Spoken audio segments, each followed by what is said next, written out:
friends from the police department outside aren't sure Conrad Rivera's death was an accident. Well, Max doesn't have to wear an apron for me to smell murder. No one takes a swan dive into a rose bush on purpose. Where should we start?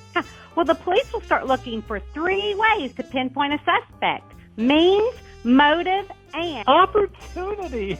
You've told us that 1,000 times. I mention it all the time to my patients with diabetes.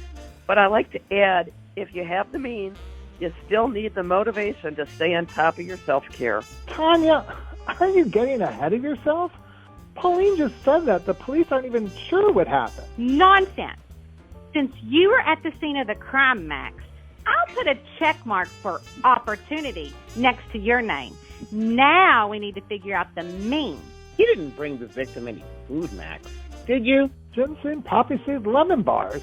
My mother taught me never to show up empty-handed. That could be a problem. They might have been poisoned if you use non-food-grade poppy seeds in your recipe. And that's another check mark next to your name, Max. This is ridiculous. I barely met the man. The police should arrest the Cannoli Countess.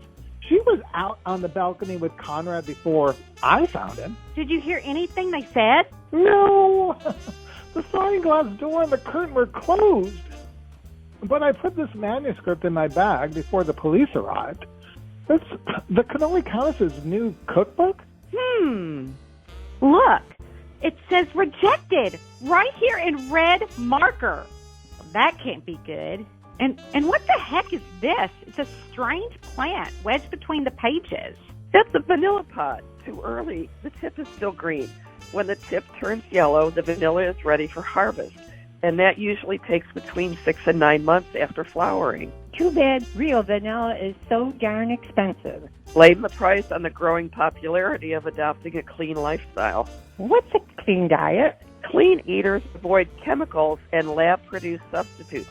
They only want natural ingredients in their food. The Vanilla King said the profits for natural vanilla have turned Madagascar into a hotbed for murder. Isn't Madagascar just a cute little island filled with lemurs? Only in cartoons, it appears. If Conrad Rivera and his vanilla farms are worth millions, that means there are a million reasons why he was murdered. And as Tanya always says, we should follow the money trail. Divabetic's 10th annual mystery podcast, Murder Plain as Vanilla, is streaming now on BlogTalkRadio, Spotify, and iTunes.